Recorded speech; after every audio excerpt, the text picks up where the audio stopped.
Finally, the latest Weekly Jump has a DBS Broly promo piece describing Gogeta and Vegito as equally matched ultimate trump cards. This is by Herms, by the way, and he notes at the bottom that not even the manga is super specific on this issue. So, Herms is saying that he's not so sure if this is definitive. And to be quite frank, I'm not so sure either. My original plan for this video was to point out the fact that Gogeta and Vegito were equal in power. At least at the time I thought it was a fact.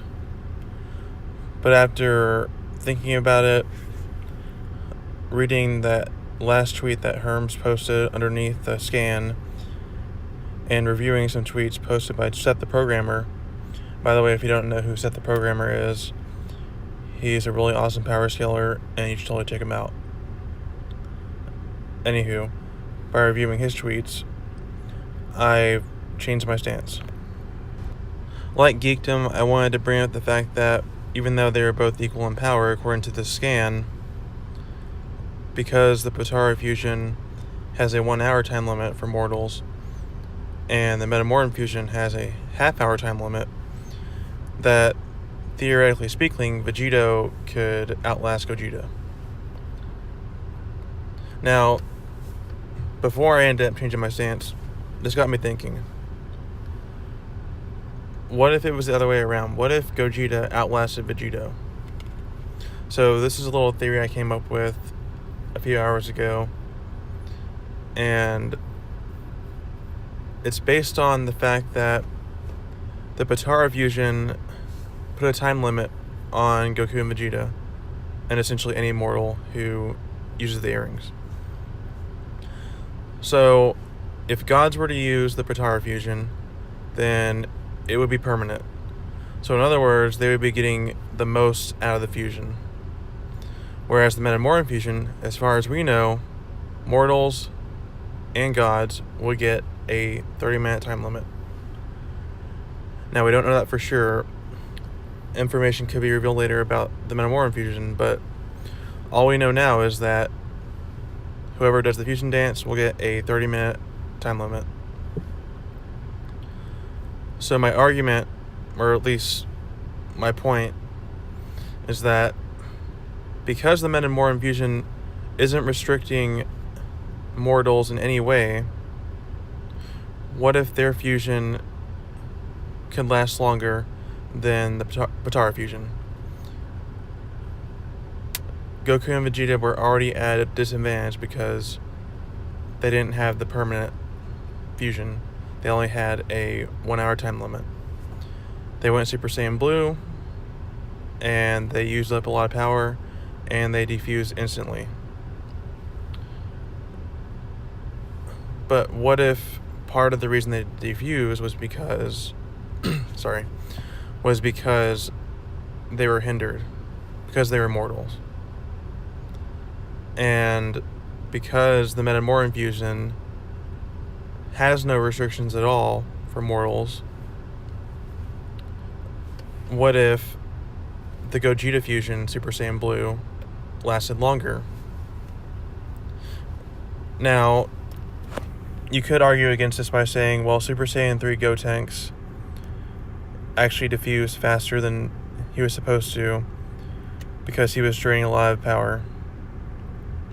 Well, sorry, he drained the time limit because he drained it faster because he was so powerful.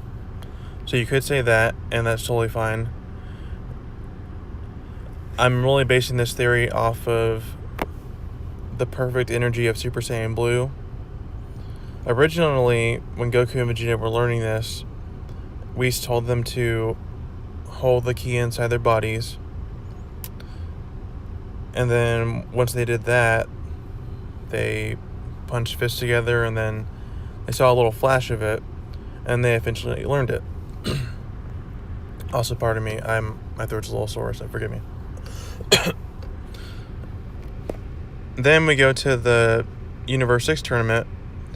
Goku tells Hit, and I'm probably going to butcher this quote, but Goku tells Hit that because of the calm energy of Super Saiyan Blue, he's able to stack it with Kaioken. So originally, Super Saiyan Blue is supposed to be this pure and calm transformation. But then they got retconned later, and it turns out that Super Saiyan Blue drains a lot of stamina. That's what we found out in the Tournament of Power. Also in the manga too, but they're different continuity. So, my little theory would only work if Super Saiyan Blue had that pure energy. Because if it has the stamina drain, then my theory doesn't make any sense. It's only based on that limitation. The Potara fusion, from what it seems like, was exclusively a god technique. A god transformation. Well, not transformation, fusion. Metamorph fusion was a fusion for anyone. So that's really the point I wanted to make with that. Let me know what you think about that little theory, because I'm curious to see how long Super Saiyan Blue Gogeta is going to last against Broly. I haven't read the spoilers. If you have, don't bring it up. But I'm just concerned that he's not going to last as long, just like Vegito didn't last as long against Merge Zamasu, or he's going to last longer than Vegito did against Merge Zamasu. Anywho, let's go ahead and take a look at the tweets from Seth. So Herms put out another tweet discussing the whole Vegito versus Gogeta debacle because of the new information released. And Seth responded. Here's what he said. Random magazine writer clearly trying to promote the Broly movie and is scared people won't watch because Gogeta is just inferior Vegito, or literally all important source material ever. Vegito and Kai's dialogue with Boo is also more evidence. He and Boo are blown away. Someone tries to debate him, and he mentions how there's other source material. He mentions how Dragon Ball Z Kai is still canon, referencing what the old Kai said about the Potara fusion being more powerful. And he ends it by saying, down the line doesn't matter to me. I only care about right now. And right now, Vegito slaps. And the dude responds saying, alright, Seth, I'm just saying that shit gets retconned all the time, so don't be surprised if this actually becomes a thing. Now, that's a good point.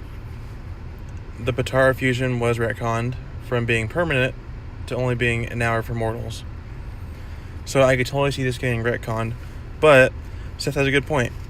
He's bringing up the fact that originally, I believe it was from the Daizenshu, we learned that the Potara fusion was an A times B multiplier. It was either A times B or A and B. Sometimes the X can mean and.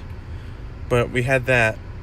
And then the Potara fusion, I can't remember exactly what it was, but the point is it was different. And from how it was displayed, it was weaker. It was a weaker power-up compared to the Potara fusion. So he makes a good point. And as far as the old Kai, yeah, because old Kai did say more powerful, pretty sure. The only way to get around that is, if they were to retcon it, we could just say that old Kai was saying more powerful in terms of it has a longer time limit, or in relation to the time limit. At that time, it was permanent. So he could have been referring to the time limit, but pretty sure he was referring to the actual raw power. So, yeah, great point, Seth. I totally agree. And I guess we'll see what happens. This might get retconned, and they might actually be equal. I guess we'll have to hear what Toriyama says. Maybe he'll come out and say, oh yes, they are both equal. And we'll just have to accept that. Anywho, that's all I wanted to say about this video. Don't forget to rate, comment, and subscribe. Also hit that notification bell. And I'll see y'all next time.